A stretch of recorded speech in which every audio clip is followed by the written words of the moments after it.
Hello, so in this tutorial we're going to set up OpenGHG. We're initially going to check our Python version. We're also going to then create a local virtual environment. And so we're just in a development folder in our documents folder here. This is on my macOS laptop. So I've just created a Python virtual environment, and now I'm just activating the virtual environment. And then what we're first going to do is we're going to pip install and upgrade pip and install wheel. And so this will just make sure we've got the latest version of pip and we've got wheel installed, which should help with the installation. And then next we're going to install OpenGHG. And this will just go through, install the requirements and the additional libraries and things that we need that we don't have in our fresh new virtual environment. So this is just going through, there's quite a few packages that we need, like the scientific packages, X-ray and SciPy and etc. So once that's all installed, it'll take a little while to unpack all the libraries and everything. But once that's done, we should have an environment that we can use to run OpenGHG locally. So what we're next going to do, because we want to have a look at the tutorials, we're going to clone the OpenGHG repository. So you'll need Git installed to clone other repository. Now Git comes with macOS. On Windows you should probably have to install Git Bash. That's probably your best route to install Git on Windows. And on Linux, most older package managers you can install Git from. So this is taking a little while. We've got a few data files in the repository, so it takes a little while to download. But now we can move into the OpenGHG directory, and we can move into the notebooks folder. So it's under notebooks, tutorials, beginner workflow, and you can see that there's 7 tutorials that we can have a look at.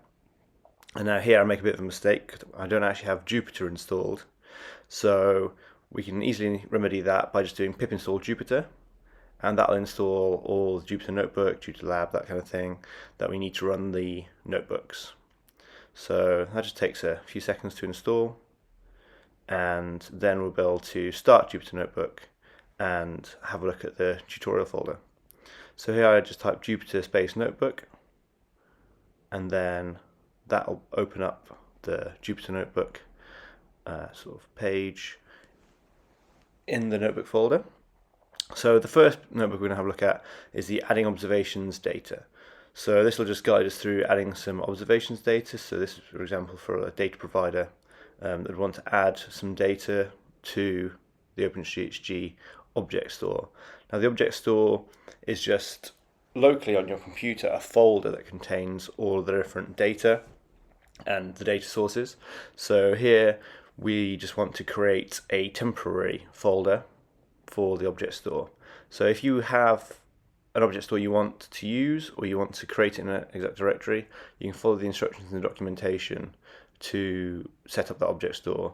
Now you can probably just set it in your home directory, and slightly further up in that notebook it contains instructions on how to set that. So you just need to set an environment variable within your environment, and then that'll tell OpenGHG where to put the object store.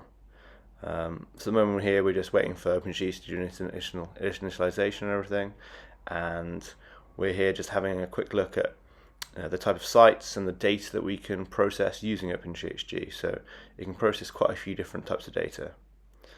We can also have a look up and see what type of data can be processed, the different sites, what sites are available for different data, that type of thing. And we've also got some example data up on one of our GitHub repositories. So this function just pulls down some example data from the Tackleton site and unpacks it. And so what we're doing here is just processing the data. So we're processing some DECC network data from the Tackleton site, and here you can see that it's processed. It's created what we call data sources. So each species inlet, a specific inlet and everything, has a specific data source, so we can store each of the inlet data independently, so you can pull down and make searches for very specific data points. And here we're processing some Cape Grim data. So this is from the AGAGE network, and this is a GC Works sort of raw data. And we can see we processed here, there's lots of different species within the AGAGE data. and so that's created quite a few different new data sources and stored all that data in the object store. So this cell here will help us visualize what's in the object store. So when the object store isn't massively populated, you can see that we have surface observations. We have two networks, they're in green, so the DECC network and the AGAGE network. We've got Cape Grim and Tackleston sites, and the different inlet heights and the data that's available at those inlet heights. So this just gives you a little bit of an overview of the kind of data that's in the object store. So to search the object store for the data we've just processed, we use the OpenGHG.client search function. So we can search for Cape Grim and Tackleston data, and it gives us the species and the heights at which the data is available. So we can then retrieve some of the data. So we've here put in 54 meter inlet, and that returns an obs data object. Now, an obs data object is just a Python object which contains all the data and metadata.